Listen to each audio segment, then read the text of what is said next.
Tony Gaston here, and I want to remind you of something that's very important that the Bible talks to us about, and that is to be slow to anger. See, we in a season, and we'll continue to go through this season, and in this season, we will be ushered into anger by the adversary. Now, this anger may come from your children. This anger may come from your spouse. This anger may come from your family, your friends, your co-workers. The anger may come from the staff in the grocery store, in the restaurant, at the car lot, the car service place, in traffic. Be slow to anger. Because here's what you have to understand. The one way the adversary can trick you out your spot is by causing disruption in your life and you not having the proper response to it. So what the adversary want to do is he want to send things in your life that's going to trip you up, that's going to slow you down, that's going to get you to get out of character in one way or another. And when that happens, everything gets shut down. All your blessings, all your movement, all your momentum, it gets stopped. Because you cannot handle blessings if you are quick to anger. You cannot handle blessings. Blessings will destroy you. And what I mean by blessings is opportunity and advancement. See, God gives blessings and adds no sorrow. So not all opportunity and not all advancement is directly from God. Because there are universal laws. That's why you see atheists still make millions and billions. Because there are universal laws in place. That's why you see a lot of Christians struggling financially. And a lot of people who do not believe and are not Christians, when you go to a place like Dubai and you see these oil billionaires and trillionaires, they aren't Christian. There are universal laws. There are principles at work, at play, that sometimes for people it's luck, it's chance, it's hard work, it's position, it's opportunity, and they appear to be winning. Now, where their soul will spend eternity, that's up to God to decide. But here on earth, there will be perceived victory and perceived defeat. And notice I say perceived, because somebody can look like they're losing to us and really they winning. And somebody could look like they're winning to us and really they losing. So you got to understand that. So if you are quick to anger, then you will lose. You will lose. But see, if you can stay cool, calm, and collected, you will be delivered a download that gives you a plan of action that will knock your socks off. It will blow you away. It will save you, and it will turn your situation completely around. Your situation will be turned completely around because from a place of peace, you can receive. And you will receive the instruction. But see, from a place of anger, you will be irrational. You will be uncontrollable. And you will not get the blessings that have your name on it. And I tell y'all, one time, and I can't say the dealership name because I signed an agreement not to say the dealership name and shine negative light on them. But one time, I went to the dealership and I was taken advantage of because I went in with a pre-approved letter. I went in with a pre-approval and they were not supposed to run my credit. They were supposed to use the approval code because they are a preferred dealership in the bank's network.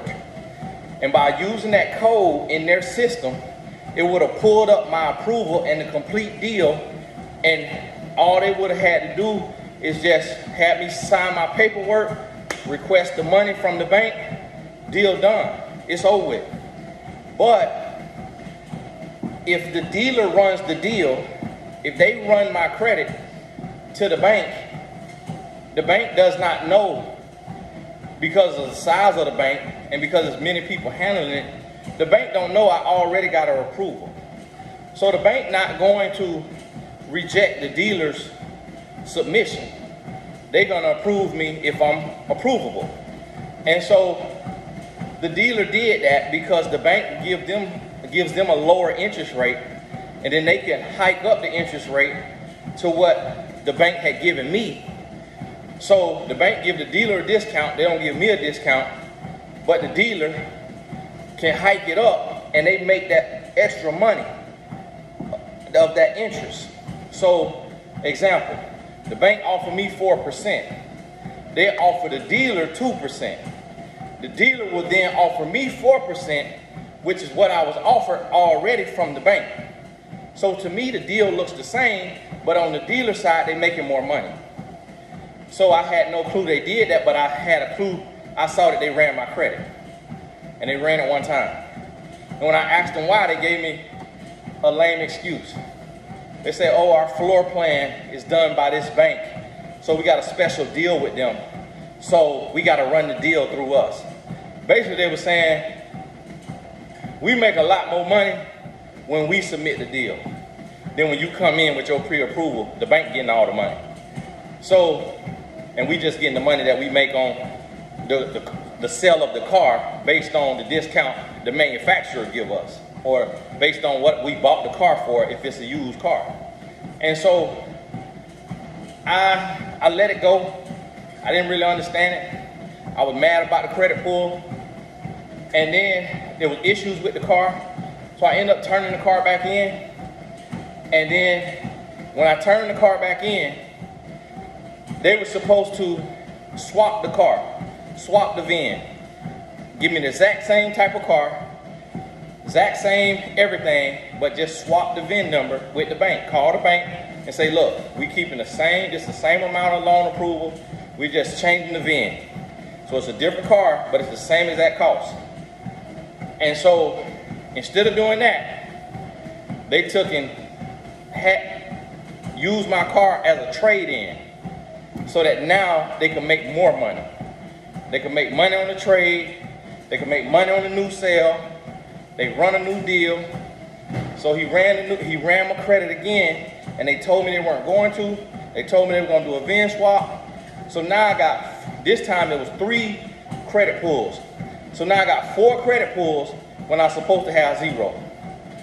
So I see that, I get upset, I go in there, I tell them cancel the whole deal. Take your car back, I don't want the car, close the deal, you ain't get my money.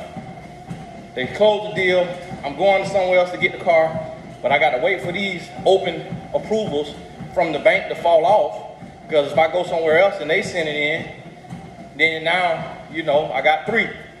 And so when I go in there, I called the bank and I talked to them. I didn't know I had 2 open approvals at that time.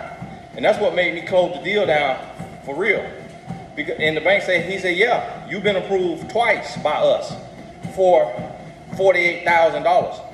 So you got 2 open $48,000 approvals. So I said to the bank, I said, so you telling me I could go get 2 $48,000 cars? He said, yeah. Technically, we've approved you twice. So I'm like, so y'all done approved me for $96,000 in cars. He said, yeah, but I only applied for 48. And so then the dealer applied. So they heard the man on the phone say that. They felt so stupid because they never get caught doing this. Nobody ever get caught doing this. And so when they got caught, they were shaking in their boots. They knew they had done something wrong because I didn't sign giving them permission to run my credit again. I ain't signed for them to run my credit. So now they illegally pulled my credit. And so I gave them a call back. I left. A couple days later, I was getting a haircut. And I was telling my barber about what happened. And when I was sitting there, I said, you know what? Them people just cost me. I lost in this. Yeah, they didn't sell the vehicle, but they gonna sell it to somebody else. But they done hurt me against the law, without my approval. They done ran my credit 4 times. So I took the extreme thought and I say, let's say I had a 700 credit score, and then they run it 4 times, and let's say I get hit 4 points for each one of those pulls, that's 16 points. So let's say somebody go to pull my FICO, and that's all they go by. They don't go by the real credit score. They just using that soft pull. Like let's say I want a line of credit to buy something online, and they use that soft pull, and now I done went down. Or let's say these inquiries, these gonna stay on my credit for 2 years. So now if they done took me, let's say I was at the threshold, let's say I was at 4 inquiries in the last 12 months, but now I'm at 8, and then that take me into the red on the inquiries. So if I go and want to get me a credit card or want to get in the deal, they say, well, you got too many recent inquiries, all because of this dealer.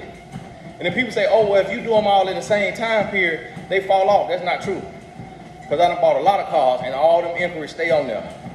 And they say, oh, they'll fall off if you do it all in the same. No, they don't. They stay right on there. Because I see it on the credit report, still on there. And they stay on there for 2 years. And so I say, now what if I want to go in on this hotel deal and this 16 points drops me into a lower credit ranking? If it take me from good to fair. So now if I go on this hotel deal, I want to buy this hotel with my business partner with fair credit, now I'm going to have to do a larger down payment, and my interest rate might be several points higher. Instead of 4% interest, they might put me at 7%. But on a 30-year loan for $20 million, that extra percentage interest gonna cost me a lot of money. So I took that approach. I stayed cool, calm, and collected. I went up to the dealer. I said, I need to talk to the highest person in this here dealership. I need to talk to the highest person in this dealership. They took me into the office with this guy. It was a couple people on his level, but he was a big guy, you know, Hispanic, tough looking guy. I went in there and I sat down and I talked to him for 3 hours. And I used my lawyer skills, because I would have been a lawyer in another life. I used them lawyer skills and I was cool, calm, and collected. And I filleted him. I filleted him like a piece of sushi. And at the end of that deal, we made an agreement. We made a deal that for them running my credit erroneously 4 times without my approval, when all they had to do was use that approval code and costing me up to 16 points on my credit score, which it probably turned out to be like 4 points. But sometimes the max you'll see a decrease on your score immediately from a credit pull is 4 points. They say it could be as high as 7, but the max I done seen is 4 points. Typically just go down 1 point. So when I hit them with that, and I had to tell them, like, I will expose you. I will go to the news. I will file a lawsuit. I will get an audit done. They will see how many people you have done this to. This is not legal. You're not allowed to do this without transparency and telling and asking the person. They asked me, can we do the deal? I say, why do you need to do the deal if I'm already bringing you the deal? I'm bringing you an approval. They say, well, what if we go through the same bank and give you the same interest rate? And I say, why? You running my credit again when I'm already approved. All they got to say, but they don't want to tell you that they making money. But some people don't care. Some people be like, I don't care about one more credit pull. And if it's gonna make you some money, man, hey, go ahead. I understand you gotta be in business. Some of they people gonna say that. I'm not gonna say that because I don't care about that. I'm caring about me. So anyways, I told them no. They did it anyways and lied to my face. And so when I went in there, I say, how many little old black ladies y'all doing this to? That's coming in here. She done got a relationship with a credit union for 30 years. She got a pre-approval. She coming here with a 1.75% interest rate or a 2.25% interest rate, and y'all taking rerun this lady credit, run her credit again, and get in a worse deal and set her up for failure. Say, how many times? He said, you think we doing that? I said, yes, you doing that. Because if I come in here and you look at my credit and you see I got $500,000 worth of cars on my credit, and you see my credit score, you know I'm a seasoned car buyer. If y'all will try this with me, then you will try this with anybody. If you see that my email address I put on there is a .com, and you gonna look up who I am, and you see I got 3.5 million followers online, if you will try me, you definitely gonna try that elderly black lady.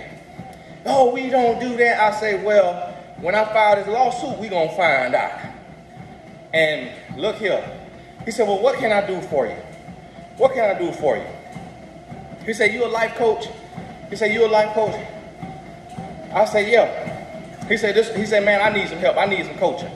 He said, what I would do is I will pay you $25,000 per quarter, cash money to you, to be my coach.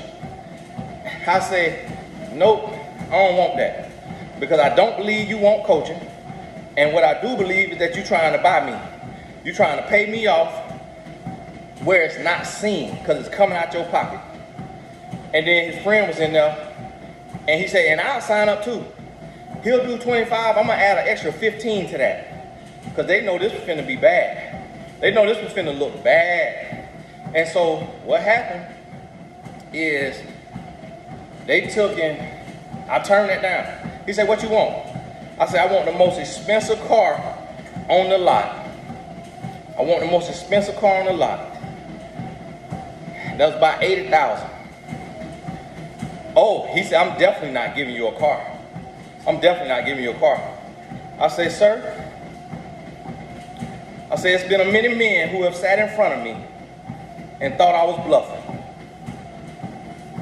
to only find out later that I do not make threats, only promises.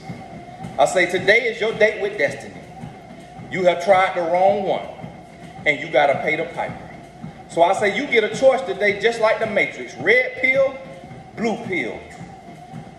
I say, don't give me what I want, and I guarantee you, for the rest of your life, you will wish you had.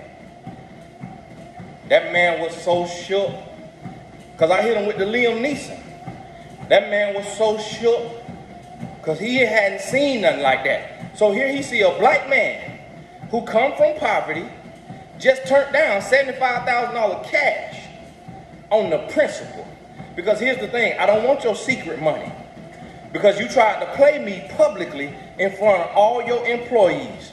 So I want you to give me a free car in front of all your employees that you had in on this fraudulent deal, so that they could see the cost you pay when you do it the wrong way. This is a life lesson. I don't want your car, don't need your car, but I'm finna take your car because of the principle. Y'all finna learn today. Don't play with people's livelihood. But see, I was cool, calm, and collected. Now see, what I wanted to do in that office, I wanted to grab his desk and flip it back on top of him. I wanted to grab something off that desk and smash it up against the wall. I wanted to go up to him and put my hand around his throat and choke him till he turned blue. I wanted to walk up to him and give him old Bishop Don Juan backhand. Backhand and come through with the front hand on this side. That's what I wanted to do. And guess what would have happened? Because so many people do that. Had I done that, he would have had an excuse to call the police. I would have been seen as crazy, irate.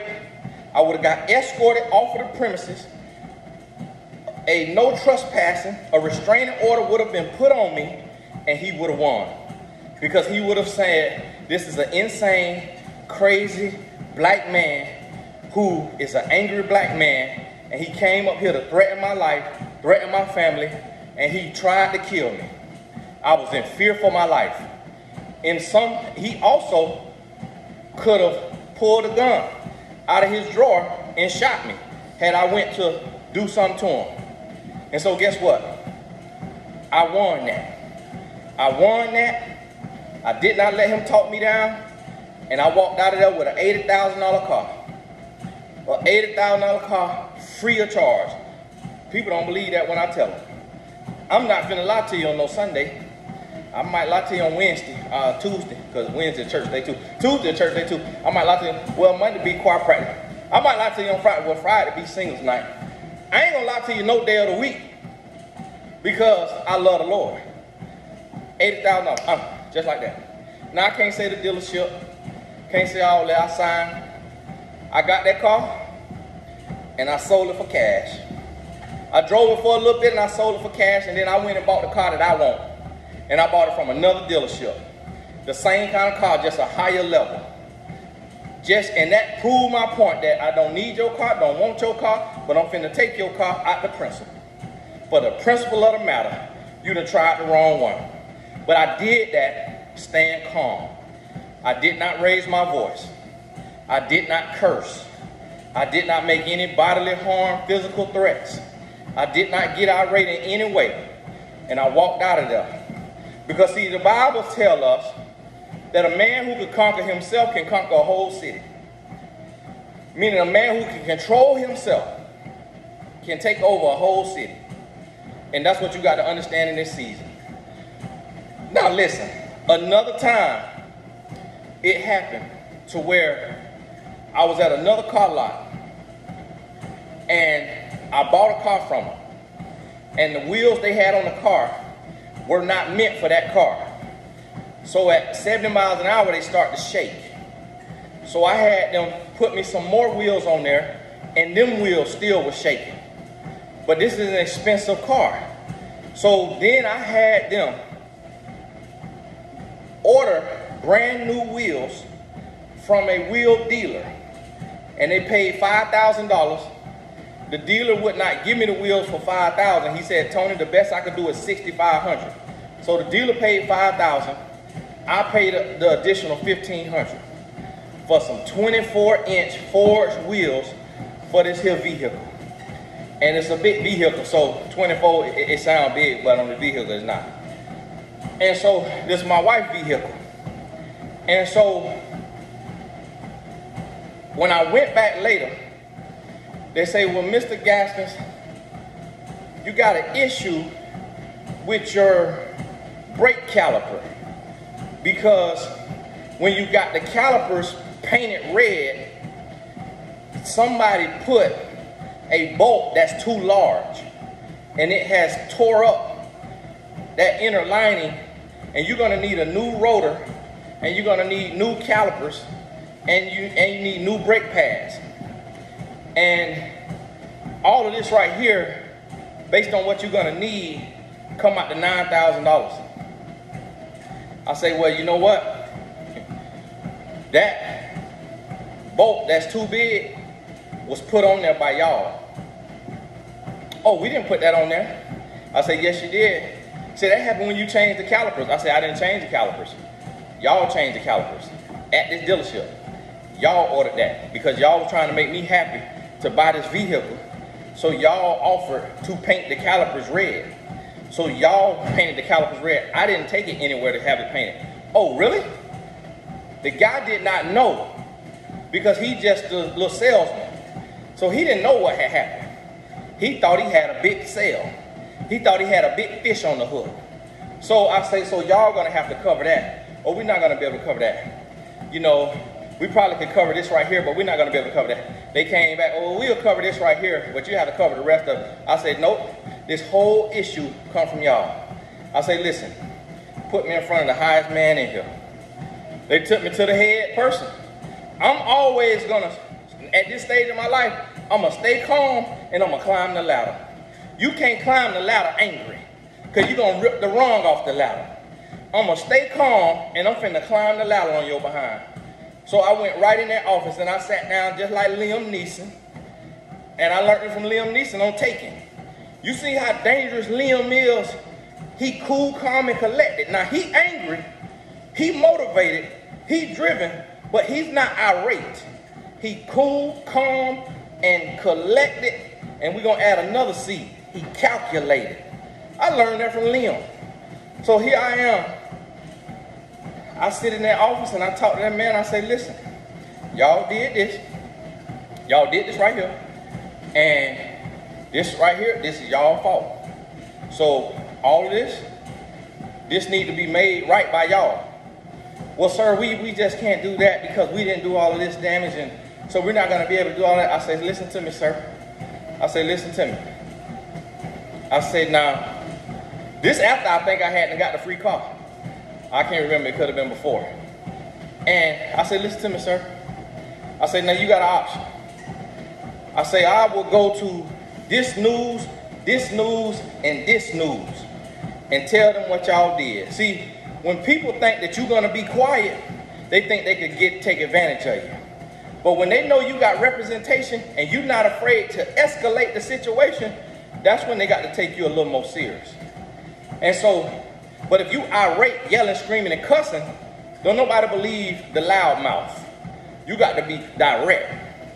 Be slow to anger. This is what the Bible tells you. You could conquer the whole city if you slow to anger. If you can control yourself. So when I told that man that, he came and he said, okay, well, you know, all right, we'll cover the whole $9,000. We'll do the whole service.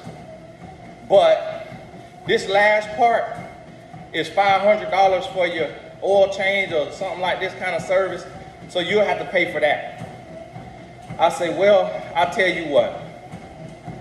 I say, this is probably my 5th or 6th car that I bought from this dealership.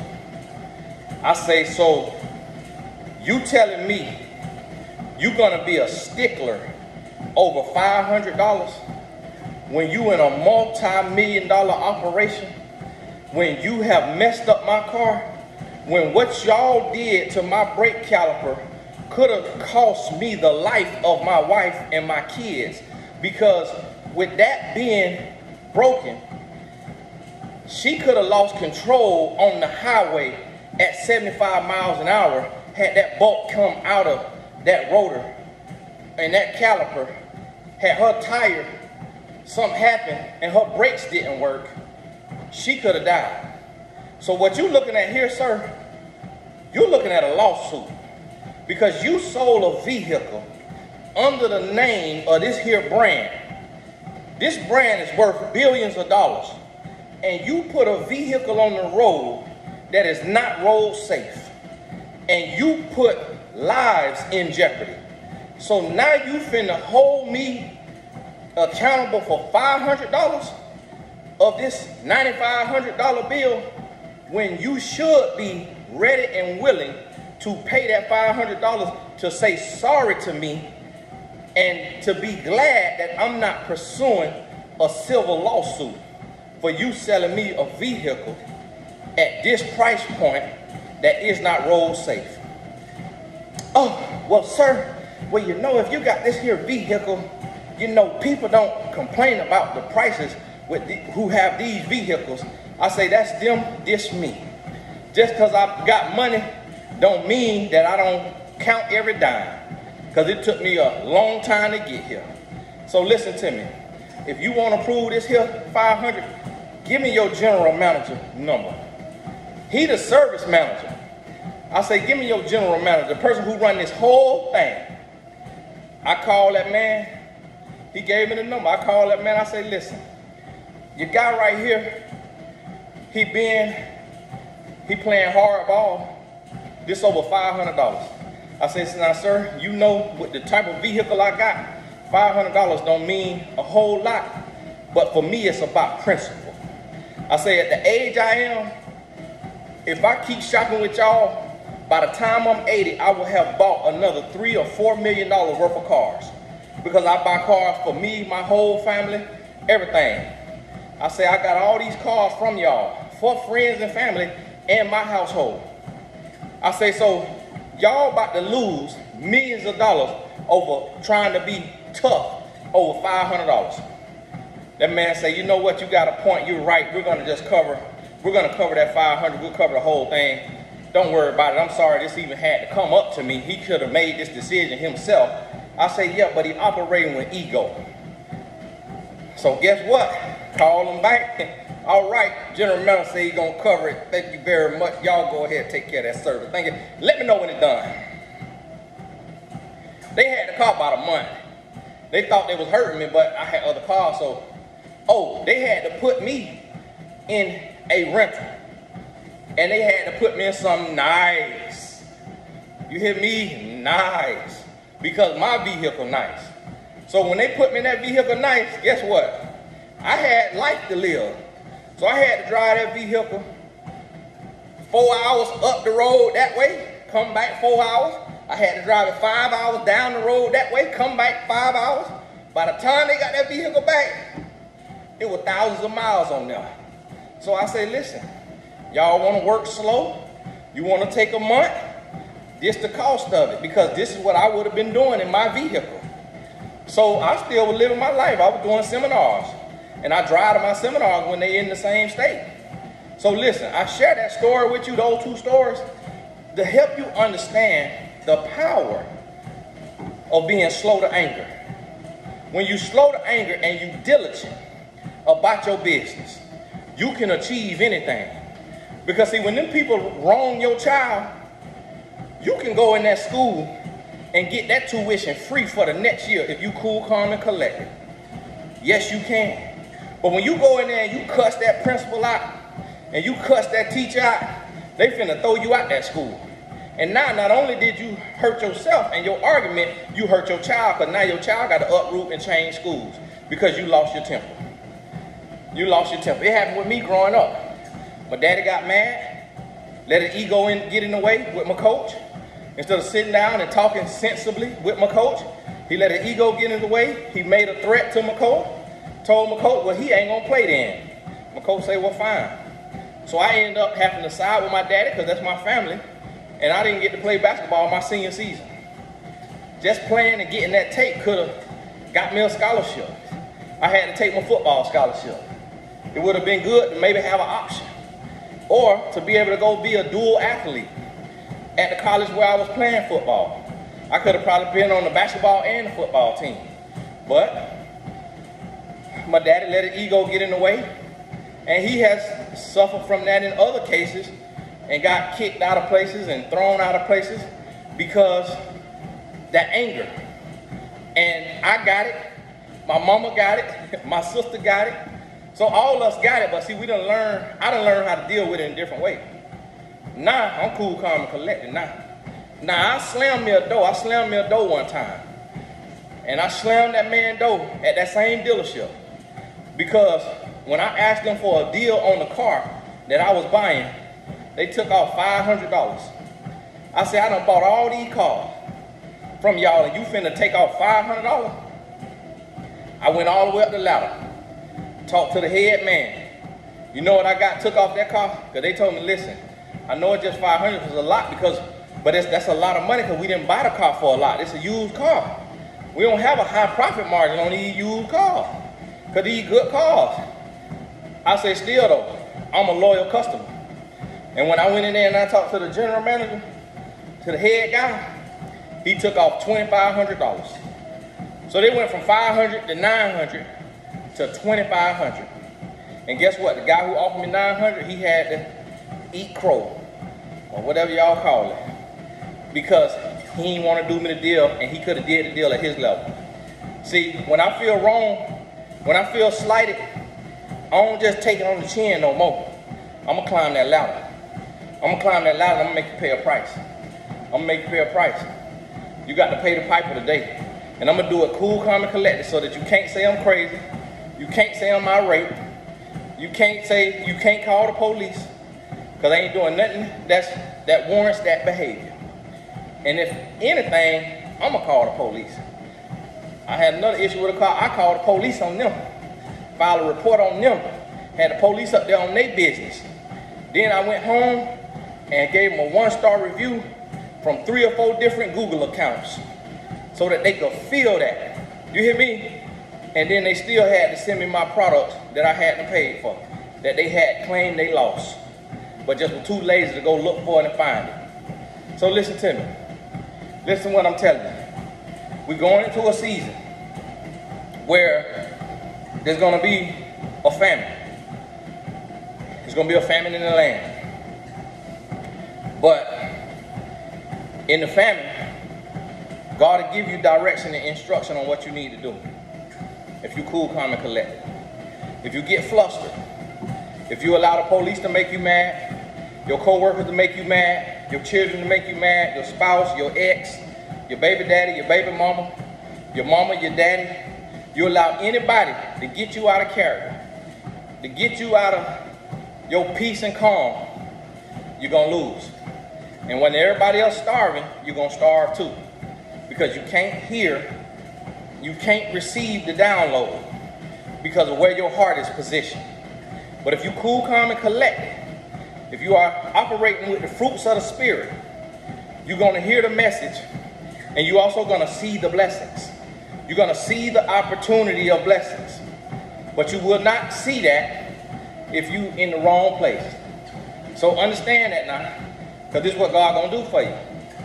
Remember what he did through Joseph. Joseph was in there, and Joseph say, listen, this right here, we getting ready to go into a famine. So what you need to do? Joseph say, what we need to do, we finna have 7 years of overflow. It's finna be 7 years of overflow. We need to put up 20%. We need to put up 20% of everything. So that in them 7 years of famine, we're going to have enough stored up to where we can feed the land. We can feed the land. And not only are we going to feed the land, we still going to get rich in the famine, because the people who did not store up, they now got to come buy from us. They're going to have to give us their cattle, give us their sheep, give us their money, because they didn't hear the instruction. They weren't paying attention because of how they living. So in the famine, Joseph had enriched the kingdom. Joseph in the famine was able to put his family on.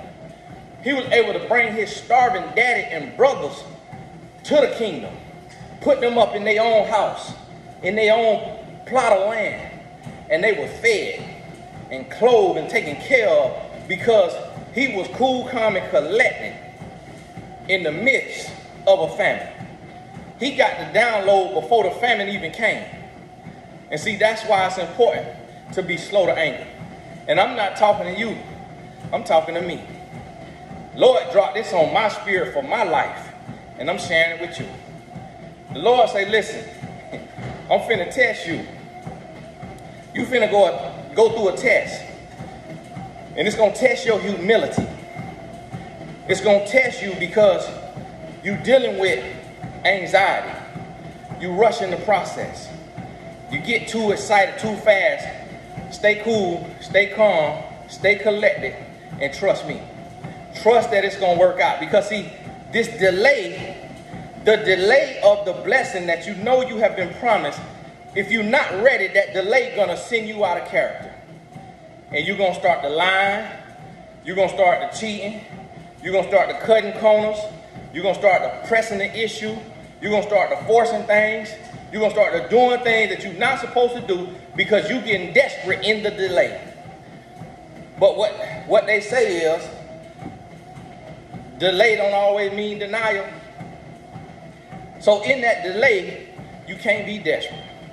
You still got to be cool, calm, and collected. And all that is. And see, when people see that you're not desperate, when they see you're not desperate, they treat you different. They treat you different, they see you different. When you're not money hungry, when you just ain't jumping at everything, they see you totally different. And people have told me this. Brother was telling me yesterday, he said, man, Tony, boy, you so cold. He said, but cold in a good way. He said, man, I was looking at it like this. I wanted to hustle this and that. I wanted to make this here move. And you said, hold on. You said, now listen, I broke bread with you. And I did you a favor right there. But what you did for me, I could have did on my own. And I work alone. I don't partner up like that with people all the way around the board. Because I really don't know you. He said, that's what I told him. And he said, that gave him so much respect for me. And I learned that lesson. Still to this day. Don't be desperate. I'm going to tell you what happened. This company came to me. And they offered me hundreds of thousands of dollars. Hundreds of thousands of dollars. And their tactic was very forceful. Very bothersome. They got this person calling me, that person calling me, that person calling me. And I say, now, hold on now. Something ain't right. You offering me hundreds of thousands of dollars. Why are you rushing me to take your money? That got to be a catch. This sounds like a fish on a hook. That bait look good. But if I'm begging you to bite this here bait, it must have a hook in it. So I said, what's going on now? What y'all got going on? And that's when the Lord reminded me. He said, Tony, right before destiny, there is always a distraction that looks like destiny. Right before your breakthrough, there is a breakdown. And in that breakdown, it makes you lose your faith. You want to curse God. You want to curse everything. Job did not curse God. He cursed the day he was born. But he did not curse God. He did not question God. He did not get mad with God. He got mad with his life and that he was born and that he had existence. But he did not curse God. And what God did. On the other side of the trouble, on the other side of the trials and the test and the turmoil and the tragedy, God gave him double. Gave him a double blessing. Double everything he had and lost. Now, he couldn't bring his family back. Probably blessed him with more family and new family. But gave him double. So I say that to say, and I want you to understand. I say that to say, and I want you to understand that in this season, there's a separation. It's a season of separation. And what a lot of people don't understand in seasons of separation is they don't understand that this is where God receives his glory. Because in the midst of a famine, God will give those who have been obedient and those who have sacrificed, God will give them a feast. And he will prepare a table for you before your enemies. And your enemies will look and they will wonder, how are you feasting in the middle of a famine? And then they will remember, oh, you serve Jesus Christ. You serve God. You different. I recall you didn't do everything that I was doing. I recall that your life was a witness for God. I recall that you turned down some things. You said no to some things that other people would have said yes to in a heartbeat. I recall that I saw you go through a season that I thought you were losing. But now I see you were just storing. You were just preparing. Oh, you winning. And this win can't be hid. This win can't be hid. Oh my goodness. Now, who is that God you serve? What are the sacrifices you made? What were those changes that you made? Oh my goodness. I need some of that. And this is what they're going to start to say. They're going to start to say that to you because they're like, listen, this is where God get his glory. But see, if you out of character, If you get out your character, you get out your element, you go to doing and being something else, he can't move. He can't show up and show out. They can't see him through you. So listen, I'm talking to me. I'm talking to me. Whole world gonna be going through, and this finna be a season of blessing. This finna be a season of blessing raining down on you. This finna be a season of open doors, open windows, opportunity. That's what this finna be a season of if your heart is sacrificial and obedient and in the right place. Do not be greedy. Do not be greedy. Do not be desperate. Do not be disobedient. If you can stand the test, and if you can get through this test with the prayer and supplication that you know you have to have, you will win. You will win. Trust me when I tell you, you will win. And this is what the Lord showing me. And see, right now, he giving wisdom. Right now, he telling you right now what you need to do. He telling you right now what you need to do, and it is not easy. It is not easy. It's going to cause you to have to cut back in some areas. It's going to cause you to have to change in some areas.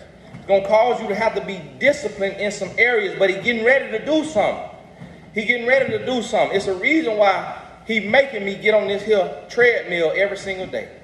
It's a reason why he's saying store up over here. It's a reason why he's saying calm down over here. It's a reason why he's saying watch yourself over here. It's a reason why he's saying heal this. Allow me to heal this. Forgive right here. Forget right here. Because what's getting ready to happen, I need you to be in right standing. But see, what's going to happen is right before the breakthrough, the adversary knows what's getting ready to happen.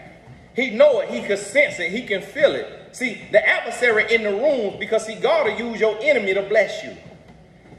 So if God will use your enemy to bless you, guess what? The adversary can hear your enemy. The adversary can hear your enemy. They work for him. But they finna do something because they need you. They finna bless you. God finna use them to bless you because they need you. But what you gonna get out the deal is gonna be far greater than they could ever imagine. They might try to lowball you, but God show you where, listen, they think they lowballing you and they think they getting a steal, but they don't see the ancillary products and opportunity that I'm finna bring. So remember, this way your humility come in at. Be humble. Understand the opportunity. Don't look at it through worldly lenses. Don't look at it through carnal lenses. Don't be in love with money. Know what I could do with an opportunity. Know what I could do with 2 loaves and 5 fish. Or 5 loaves and 2 fish, whichever it was. Know what I could do when you tap a rock. Know what I could do now when you cast a net on the right side of the boat. Remember what I could do. Remember what I could do, and don't get desperate. Don't get greedy. And don't operate from the wrong place. And watch how I show up and show out. And listen to the testimony when you tell it, because you ain't even going to be able to believe it. But it's going to set the captives free. Hey, this Tony Gaskin. God bless y'all. I walked on here for 1 hour and 7 minutes. Woo! That's 3.25 miles almost. Let me go and get that 2.5. Go and get that 3.25. There we go. Yes, sir. God bless you. Hey, listen to this every day. You listen to this on your drive to work. You listen to this on your drive home. You listen to this while you're going to sleep. Get in your subconscious. Listen to this all the time. This is all the time. Get this in your spirit now. Get this in your spirit. Because this right here needed. And this ain't just for you. This for me. That's what I want you to understand. Sometimes I'm sharing my download. Now, you don't know what it's about for me. You don't know what it's about for me. You could guesstimate, but that's where you're going wrong at. Don't worry about what it's speaking to me. Worry about what it's speaking to you. Worry about what God wants you to get out of it. Not what he's trying to say to me. Don't be sitting over there being nosy. Well, what Tony going through in his life? What he going through in his finances, in his marriage, with his kids? What he going through? The Spirit telling me. The Spirit ain't telling you nothing, because the Spirit ain't going to tell you my business. What the Spirit going to illuminate and show to you is your business and what you need to get. So don't miss the message looking for somebody else's mess. Because I might not even have no mess. I might be clean and about to get cleaner. Don't miss the message trying to be messy. Hey, this Tony Gaston. God bless you. We'll talk soon.